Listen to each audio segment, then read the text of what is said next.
अध्यक्ष महोदय, अजून एक शासनानं 5 जून 2026ला आपण एक चांगला निर्णय घेतला की मराठा समाजातील म्हणजे SC-BC मधील जे विद्यार्थी आहेत त्यांना आपण OBC प्रमाणे सगळ्या सवलती द्यायच्या, परंतु दादा त्याची अंमलबजावणी होत नाही.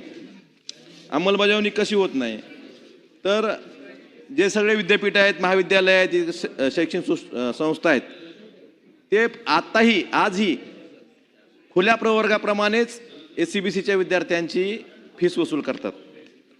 आता सध्या माझ्याकडे एक उदाहरण आहे आपल्या COEPचंच. आपलं कॉलेज ऑफ इंजिनिअरिंग पुणे म्हणजे शासनाचं कॉलेज आहे, तिथं SC-BCचा कॉलमच नाही, म्हणजे हेच नाही, तिथं ऑप्शनच नाही, एकतर OBC किंवा ओपन.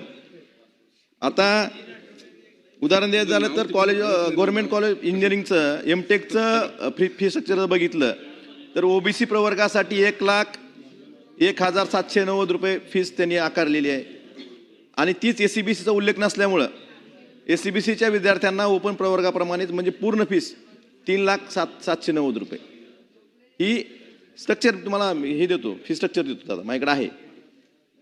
म्हणजे फी स्ट्रक्चर म्हणजे तिथं SC-BCचा उल्लेखच नाही. आपण घोषणा केली पण त्याप्रमाणे सभागृहाची वेळ कामकाज संपेपर्यंत वाढवण्यात येत आहे.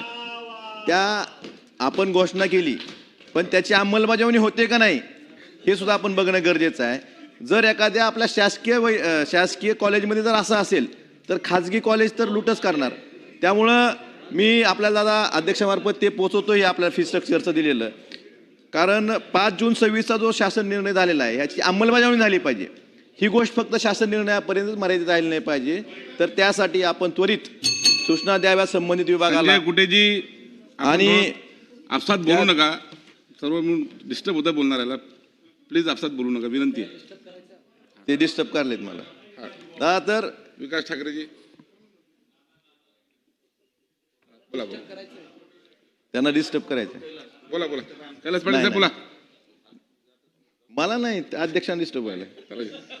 बोला बोला बोला, त्यांना समज द्या कुठे साहेबांना. बोला बोला. आदरणीय दादा, एवढीच माझी विनंती आहे की 5 जून 2026चा जो आपला शासन निर्णय झाला त्याची अंमलबजावणी शासकीय महाविद्यालयामध्ये, खाजगी संस्थांमध्ये, विद्यापीठामध्ये होती का नाही याची आपण खात्री करावी. त्याप्रमाणे अंमलबजावणी होत नसेल तर त्याच्या सूचना द्याव्यात, नाहीतर हा GR फक्त कागदावरच राहील.